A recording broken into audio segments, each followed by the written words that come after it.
Kita harus bersatu. Mana ada persatuan di situ, Tuhan mencurahkan berkat-Nya. Saudara lihat sedang sangat diberkati, biarlah Tuhan terus memberkati dengan limpah. Tapi setan tidak suka kita bersatu. Peperangan kita bukan melawan darah dan daging, tapi peperangan kita melawan penguasa-penguasa jahat, roh-roh jahat di udara, penghulu-penghulu gelap di udara, setan iblis. Dia tidak mau kita bersatu karena setan tahu kalau kita bersatu kita akan melakukan perkara besar bagi Tuhan. Jadi setan akan pakai senjata favoritnya. Apakah itu? Di dalam buku Yohanes dikatakan setan adalah bapa pendusta. Saya bacakan kepada saudara bagaimana setan ini, apa yang dilakukannya supaya kita tidak bersatu. Yohanes 8 ayat 44. Iblislah yang menjadi bapamu dan kamu ingin melakukan keinginan-keinginan bapamu. Ia adalah pembunuh manusia sejak semula dan tidak hidup dalam kebenaran, sebab di dalam dia tidak ada kebenaran. Apabila ia berkata dusta, ia berkata atas kehendaknya sendiri, sebab ia adalah pendusta dan bapa segala dusta. Jadi untuk menimbulkan tidak adanya kesatuan atau untuk menimbulkan perpecahan di dalam gereja, senjata favorit setan adalah dusta. Kalau orang dunia katanya ada bohong putih, bohong untuk kebaikan. Tidak ada, saudara. Kalau udah bohong, itu dari setan. Karena dia bapa pendusta. Jadi semua kebohongan diprakarsai oleh satu sumbernya, iblis. Kita anak bapa, bukan anak iblis.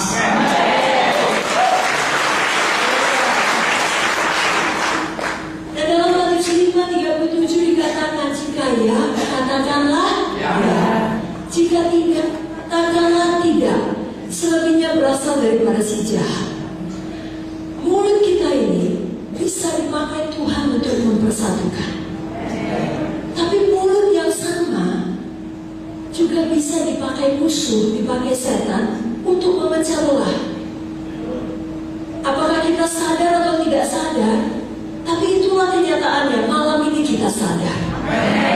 Kita tidak mau asal bicara. Kita mau tiap kali kita bicara, kita mempersatukan tubuh Kristus. Kita membangun kesatuan. Sehingga berkat Tuhan turun, urapan Tuhan turun, sidang Tuhan maju, mujizat demi mujizat terjadi. Nama Tuhan dimuliakan dan Tuhan menolong orang-orang datang kepadanya. Dan ini dimulai dari kehidupan kita sehari-hari. Dalam kehidupan kita, dalam rutinitas kita, mulut kita ini mari kita pakai untuk mengeluarkan kehidupan. Karena perkataan kita sangat berkuasa. Kalau dulu Bapak Munte, Bapak kita selalu mengingatkan, hidup dan matimu dikuasai oleh lidahmu. Dan itu sesuai dengan ayat firman di dalam buku Amsal 18 ayat 21. Dikatakan hidup dan mati dikuasai lidah. Siapa suka menggemakannya akan memakan buahnya.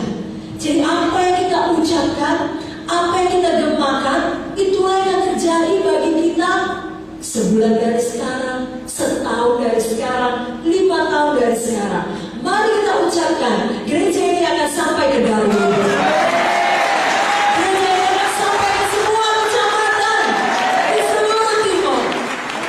Maka kita akan memakan buahnya.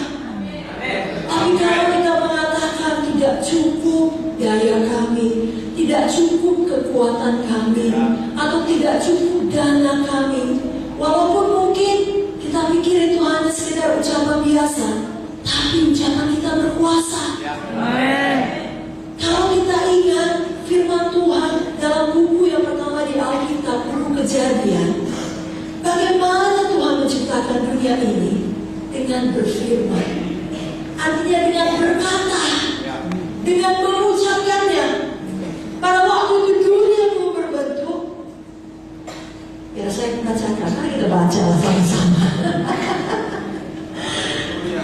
Kejadian 1 ayat yang kedua dan ayat yang ketiga. Maukah saudara membacanya bersama-sama? Amin.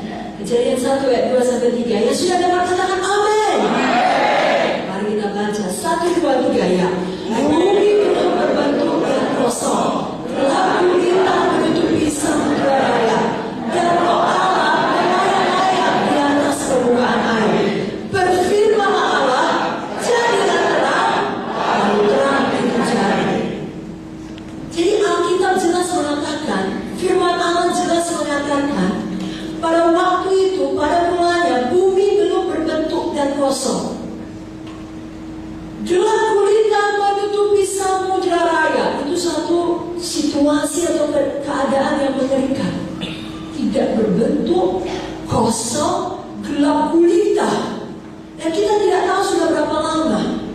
Mungkin 1000 tahun menurut ukuran manusia. Mungkin 1.000.000 tahun.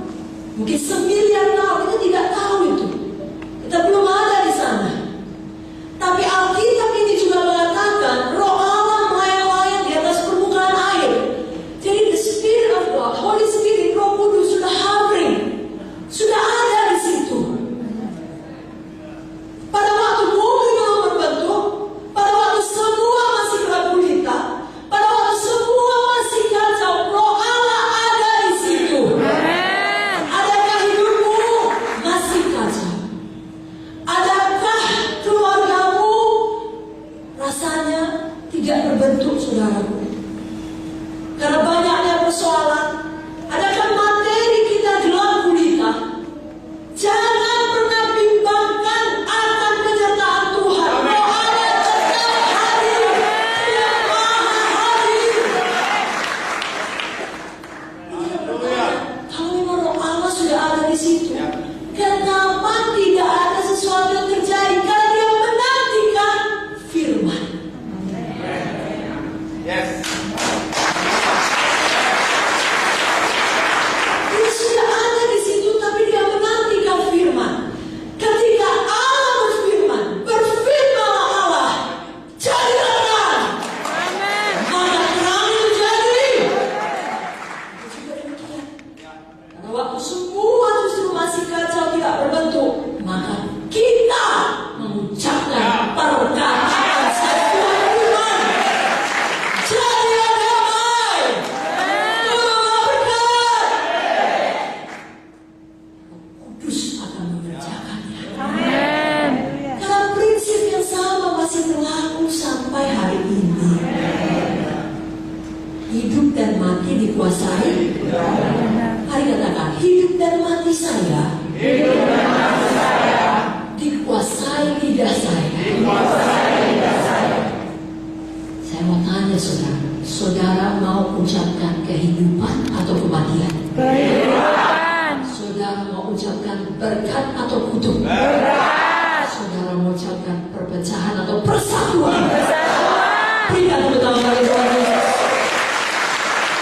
Maka jika demikian, genaplah firman Tuhan di dalam Amsal 16 ayat 24 kepada saudara. Perkataan saudara adalah perkataan yang menyenangkan, seperti sarang madu, manis bagi hati dan obat bagi tulang-tulang. Itu yang perlu kita latih. Jadi kemana pun kita pergi, orang diberkati. Karena perkataan kita menyenangkan. Semua kita tentu tahu madu. Mungkin ada beberapa kalau minum teh tidak dengan gula, dengan madu. Saking sukanya pada madu. Kenapa? Sehat, manis. Begitulah kiranya perkataan kita, seperti madu, manis bagi hati, obat bagi tulang-tulang. Amin. Tetapi di saat yang sama, kita juga bisa memilih sebaliknya, mengikuti apa yang disodorkan setan. Dalam Yakobus 3 ayat 8 dikatakan, Yakobus 3 ayat 8, tetapi tidak seorang pun yang berkuasa menjinakkan lidah. Ia adalah sesuatu yang buas, yang tidak terkuasai dan penuh racun mematikan. Saya pikir kita semua mengerti karena kita semua pernah marah. Kalau marah, wes ngomongnya macam racun. Panah beracun. Orang gak salah pun kita panahi semua. reda marah kita pikir gak apa-apa, orang semua udah mati berdarah. Racun yang mematikan. Jadi mulut kita ini bisa seperti sarang madu, bisa seperti racun, bisa mempersatukan, bisa memecah. Pilihan kita. Dan Alkitab jelas mengatakan jalannya. Bagaimana supaya mulut kita ini bisa seperti sarang madu. Di dalam Lukas 6 ayat 45 dikatakan, orang yang baik mengeluarkan barang yang baik dari perbendaharaan, artinya yang baik. Dan orang yang jahat mengeluarkan barang yang jahat dari perbendaharaan yang jahat. Karena yang diucapkan mulutnya keluar dari hati.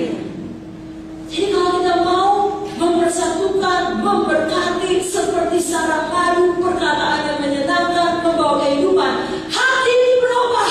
Amin. Amin, saudara. Amin. Dan terus berubah. Tidak cukup sekali pada waktu kita selamat bertemu Yesus, itu perubahan yang paling ajaib. Tapi kita perlu terus bertumbuh menjadi lebih seperti Yesus. Hati yang penuh kasih, hati yang berbelas kasihan, maka perkataan kita berubah. Apa yang kita ucapkan berasal dari hati kita.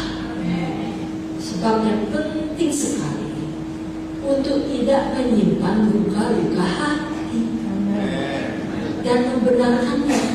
Saya sudah disakiti oleh dia, jadi saya berhak terluka.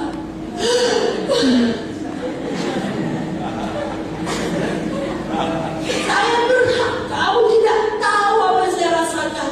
Saya disiksa. Saudaraku, katakanlah itu benar, dan memang faktanya benar. Tetapi 1 Korintus 10:13 menjanjikan pencobaan yang kita alami tidak melebihi kekuatan saudara.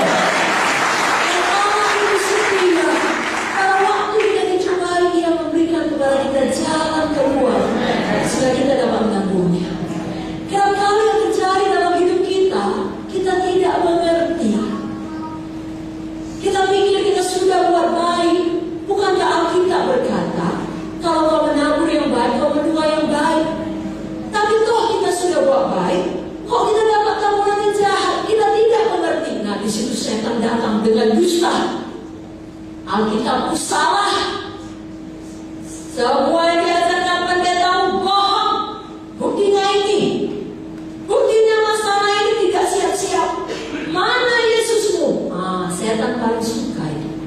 Segala macam pikiran-pikiran dusta, bohong, fitnah terhadap Tuhan, fitnah terhadap gereja Tuhan, dia masukkan. Jangan diterima. Justru terimalah kasih karunia Tuhan yang memampukan kita. Dengan kekuatan kita tidak sanggup, tapi dengan kasih karunia-Nya kita mampu. Tapi kalau Tuhan memberikan kasih karunia-Nya, sama seperti saya memberikan misalnya, saudara yang haus boleh datang ke depan, saya berikan aqua ini. Haus ya saudara, tapi saudara segan, maka saudara pura-pura tidak haus. Saudara duduk saja dan tersenyum manis. Maka walau saya berikan, itu takkan mengobati haus saudara. Karena tak ada yang mau bertindak maju ke depan dan mengambilnya. Demikian dengan kasih karunia Tuhan.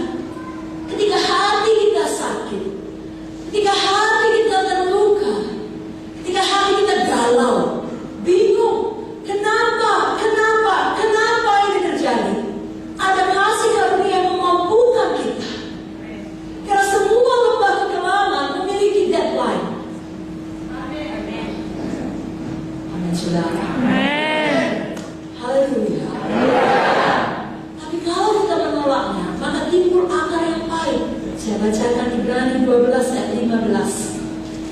Jagalah supaya jangan ada seorang pun menjauhkan diri dari kasih karunia Allah, agar jangan tumbuh akar yang pahit yang menimbulkan kerusuhan dan yang mencemarkan banyak orang.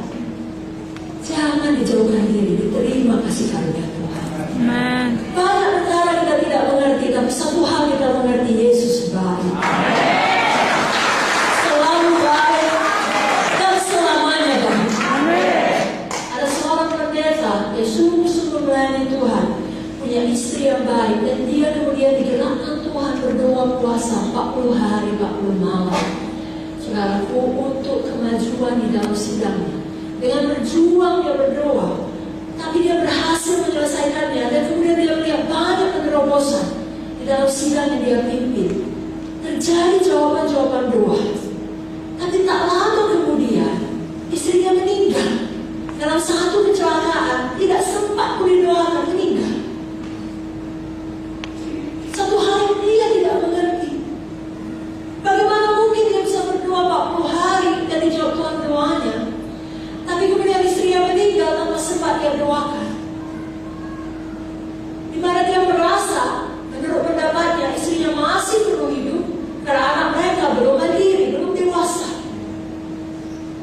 Di dalam semua kegalauan dan kesakitan dalam hatinya, dia angkat tangannya ke atas, dia berseru kepada Tuhan, karena dia orang barat, saudara, dia berseru dalam bahasa Inggris, "What kind of God are you?" Dia jujur, saudara, dia bingung, dia sedih, dia marah. Lalu dia berkata, "Tuhan, macam apa Engkau?" Karena dia tahu tanpa seizin Tuhan, apa pun bilang Tuhan yang memegang kendali. Tanpa izin Tuhan tak akan mungkin istrinya meninggal. Pikirannya tidak mengerti. Dia angkat tangannya, "Tuhan, macam apa Engkau?" Tapi kemudian dia terima kasih karunia Tuhan. Tuhan pulihkan hatinya. Dia bangkit dari situasi itu. Dia pimpin kembali sidangnya. Dia besarkan anak-anaknya. Dan Tuhan berikan lebih dari apa yang dia harapkan.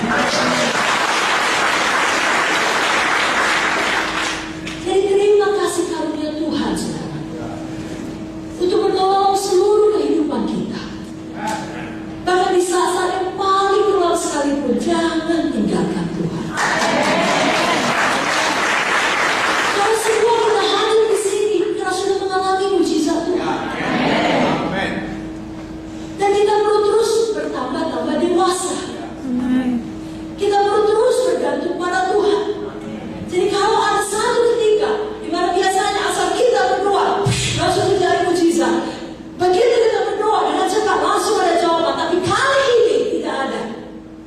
Kelihatannya surga diam. Tetap terima kasih karunia. Tetap setia. Tetap ucapkan yang baik. Tetap ucapkan iman, saudara. Amin. Kita kembali kepada senjata setan tadi. Kalau setan mau dalam situasi yang tidak baik seperti itu, kita ucapkan racun. Kita berkata, "Aku menyerah. Sudah. Tidak ada lagi urusanmu dengan semua hal-hal mengenai gereja, mengenai Tuhan Yesus." Apa itu? Apakah pendeta ini punya cukup alasan untuk berkata demikian? Cukup. Tapi dia tidak melakukannya. Karena memang hidup kita yang sekarang bukanlah hidup yang sebenarnya. Hidup kita yang sebenarnya kelak di kekekalan. Ada satu gambaran yang lebih besar yang kita tidak dapat mengerti. Kelak, kalau kita pulang ke rumah kita bisa tanya Tuhan Yesus. Amin, saudara. Amin. Jangan kita dengar apa kata Bapa berdusta. Dan jangan kita pernah mau ikut berdusta. Sekali lagi, tidak ada dusta putih. Tidak ada bohong baik. Tidak ada ini cuma dusta kecil-kecilan. Kalau besar oke lah, kecil-kecilan Tuhan mengerti. Sekali dusta tetap dusta, saudara. Hari ini kita mau hidup jujur. Lurus. Lurus. Kenapa? Karena kalau kita sudah berani berbohong sekali, kita akan mau berbohong lagi dan berbohong lagi dan berbohong lagi, dan itu membuat hati nurani kita keras. Kalau hati nurani keras, ketika Roh Kudus bicara, kita tidak bisa sensitif lagi. Dan lama-lama kita akan mempercayai kebohongan kita. Misalnya saudara, saya yang menyakiti Ibu Vicky, tapi untuk menyelamatkan luka saya bilang kebohongan. Ibu Vicky yang menyakiti saya. Besok di ibadah pun saya bersaksi lagi, Ibu Vicky yang menyakiti saya. Nanti hari Rabu seminar saya bilang lagi, Ibu Vicky yang menyakiti saya. Kalau dikasih bersaksi KKR malamnya, saya bilang lagi, Ibu Vicky yang menyakiti saya. Saya belum berangkat di airport, dia tarik, saya bilang sama pengantar, tahu nggak, Ibu Vicky menyakiti saya. Lama-lama saya percaya, Ibu Vicky yang menyakiti, karena saya yang menyakiti. Karena selalu saya ucapkan, begitulah setan menipu. Jangan demikian. Amin, saudara. Sebenarnya kalau kita kembali pada masa dahulu, ketika kita belum pernah berbohong, lalu berbohong pertama kali, pasti kita tahu sangat tidak tenang. Jantungnya juga bergetar lewat masih anak. Udah buat PR, udah mah, padahal belum. Cuma sudah dikasih main, udah. Itu anak masih duduk, keringat turun, padahal nggak panas. Kenapa? Karena badan ini memang nggak diciptakan Tuhan untuk berbohong. Kalau hati itu ada kasih lembut, badan ini nggak tahan berbohong. Keringat turun, tangan gelisah, mata kejap-kejap, ya semua lah. Bibir goyang-goyang, nggak ada suara keluar. Karena badan ini nggak diciptakan berbohong. Amin. Tapi kalau sudah terus dikeraskan hati, bisa berbohong, membohong profesional. Berbohong tanpa mengejutkan mata. Ibu Vicky yang menyakiti saya, yakin saya, itu sudah keras. Terluka hati, Roh Kudus memberi hati yang baru. Saya percaya tidak ada yang mustahil. Hati yang baru menjadi milik kita semuanya. Amin, saudara. Jangan kita mau punya hati yang keras. Jangan kita mau berdusta.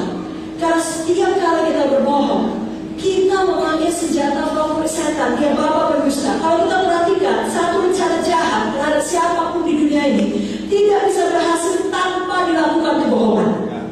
Lihat dalam dunia politik misalnya. Kalau mau berhasil melakukan apa yang dia inginkan, dia dapatkan, biasanya ada kebohongan di sini. Sebenarnya mengerti, itulah dia. Ada sebuah cerita mengenai gereja di Afrika. Nah, gereja ini mau menanam gereja cabang. Seperti saudara yang mau masuk ke banyak kecamatan. Lalu dia masuk ke satu daerah, dia buat persetujuan dengan penduduk di situ. Kami mau bangun gedung gereja di sini ya, karena sudah banyak jemaat kami. Lalu penduduk sini berkata, boleh asal tiap-tiap minggu kalian lakukan pelayanan sosial. Kalau kita di Indonesia pengobatan gratis, ya, di bidang kesehatan dan lain sebagainya. Deal. Maka dimulailah pembangunan gereja, dilakukanlah pelayanan sosial.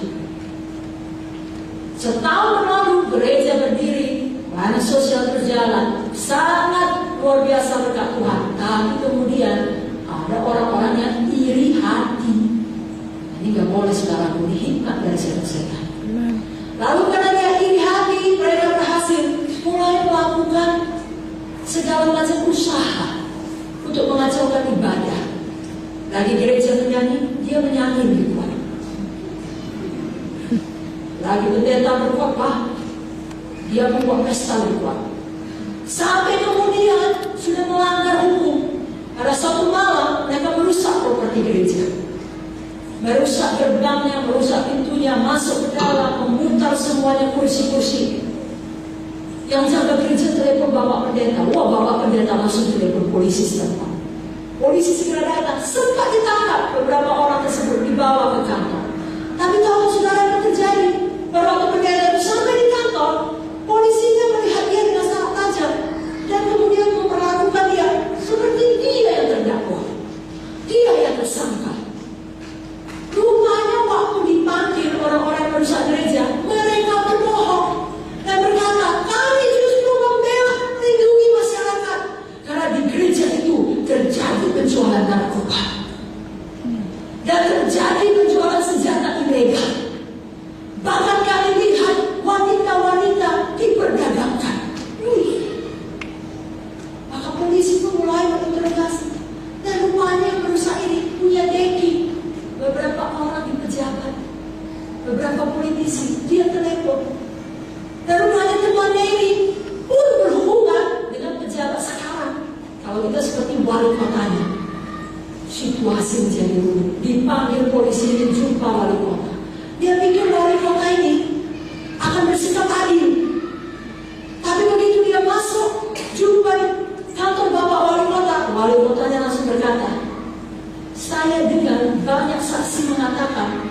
saudara berkhotbah dan berkata, wali kota kita sekarang orang bodoh.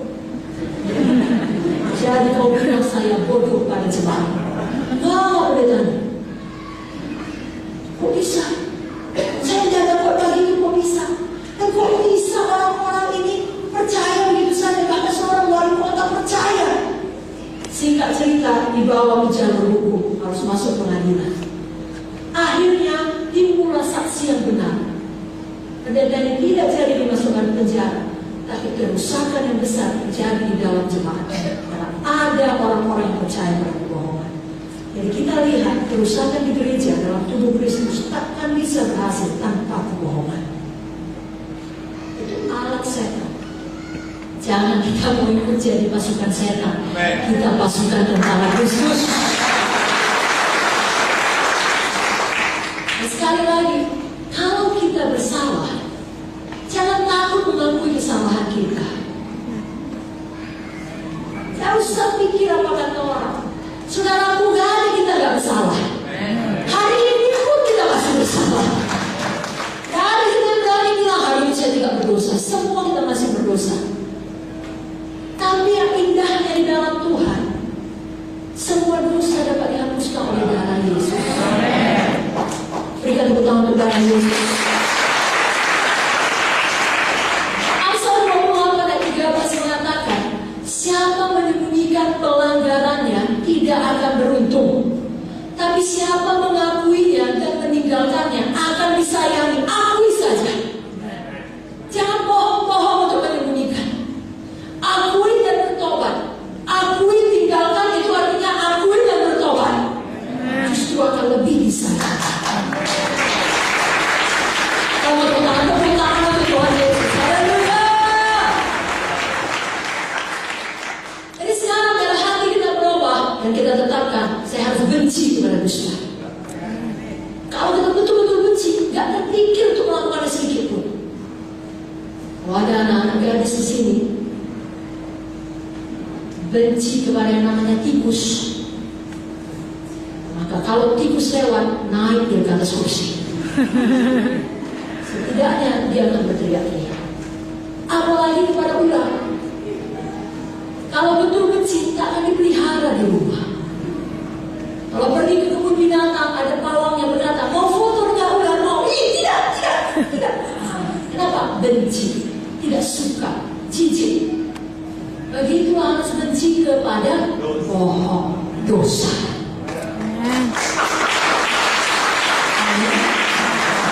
Dan dosa memang adalah hal yang dusta.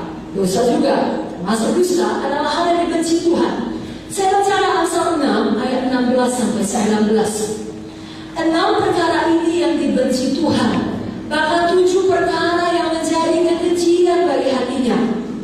Mata sombong, lidah dusta, tangan yang menumpahkan darah orang yang tak bersalah, hati yang membuat rencana-rencana jahat, kaki yang segera lari menuju kejahatan, seorang saksi dusta yang menyempurnakan kebohongan dan yang menimbulkan pertengkaran saudara. Kalau kita perhatikan, dusta disebut sampai 2 kali.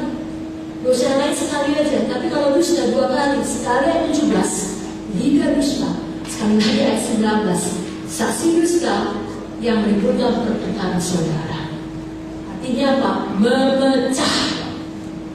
Memecah keluarga, memfitnah, memecah tubuh Kristus. Tuhan tidak suka. Tuhan benci kepada kebohongan. Sebabnya semua pembohong yang tidak mau bertobat, tidak menerima Yesus, karena dikumpulkan satu tempat namanya neraka. Dalam buku Wahyu 21 ayat 8 dikatakan, orang-orang penakut, orang-orang tidak percaya, orang-orang keji, orang-orang pembunuh, orang-orang sundal, tukang-tukang sihir, penyembah-penyembah berhala, dan semua pendusta. Mereka akan mendapat bagian mereka dalam lautan yang menyala-nyala oleh api dan belerang. Inilah kematian yang kedua. Kita pikir, wow, hebat ya.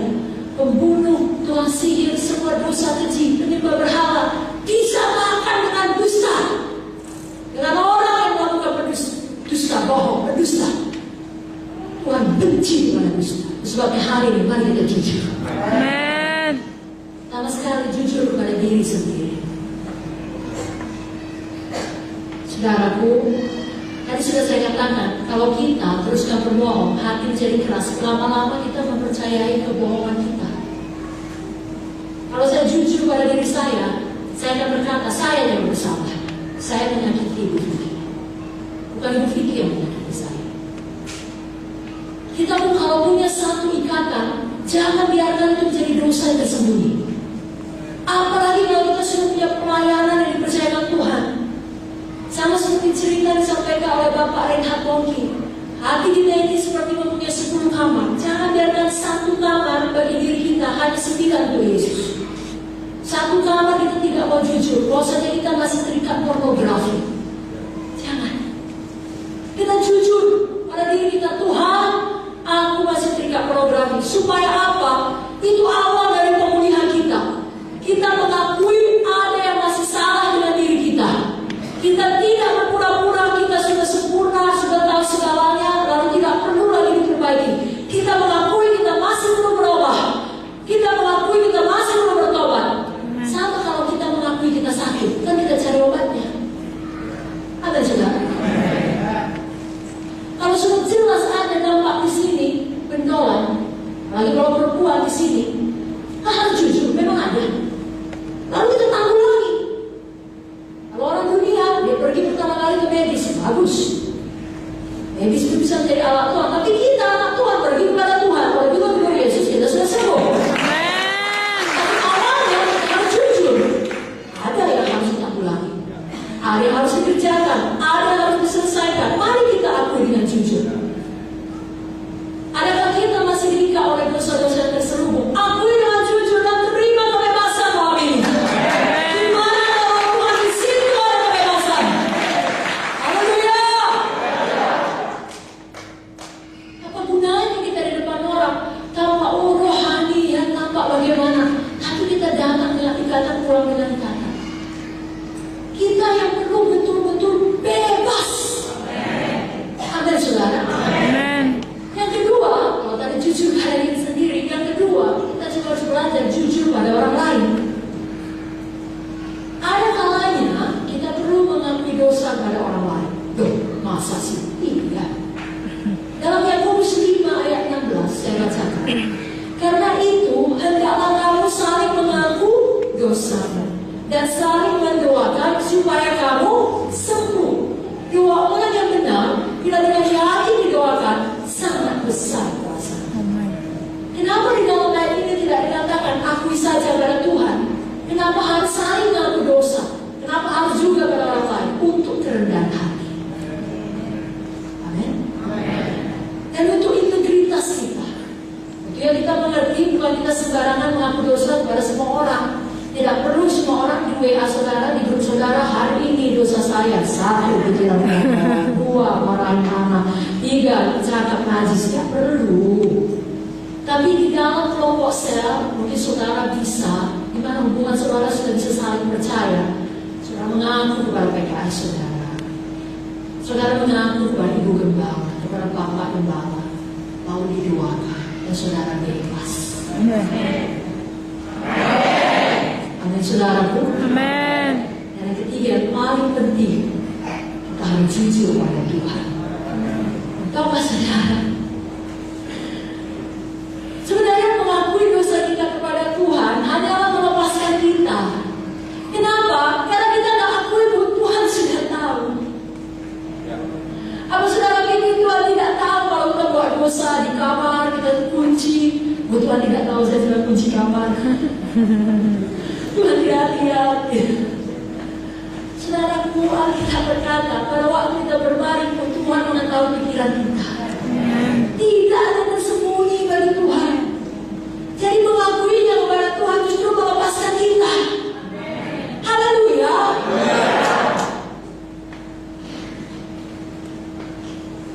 Saudaraku, ada sebuah cerita. Saudara pernah sebuah cerita? Lalu setelah ini saya tutup. Ya, kita tidak lama-lama biar kita bisa pulang, istirahat tidur, besok kalian puasa. Haleluya. Tapi saya cerita di saya, sabar ya. Cerita ini mengenai ada 2 orang bersaudara, ya, anak-anak masih kecil, seorang kakak dan adiknya laki-laki. Kakak abang laki-laki. Jadi yang tua cewek, adiknya laki-laki. Mereka anak kota, tinggal kota besar. Tapi waktu summer, waktu liburan musim panas, orang tuanya mengirim mereka kepada kakek dan neneknya di luar kota. Kakek neneknya orang yang sangat berada, punya peternakan besar, segala macam. Ya, hewan ada di sana, kegiatan yang sangat menyenangkan bagi anak-anak bisa dilakukan selama musim panas. Pergilah mereka ke rumah kakek dan neneknya. Lalu kakek neneknya pun mengajarkan chores, pekerjaannya.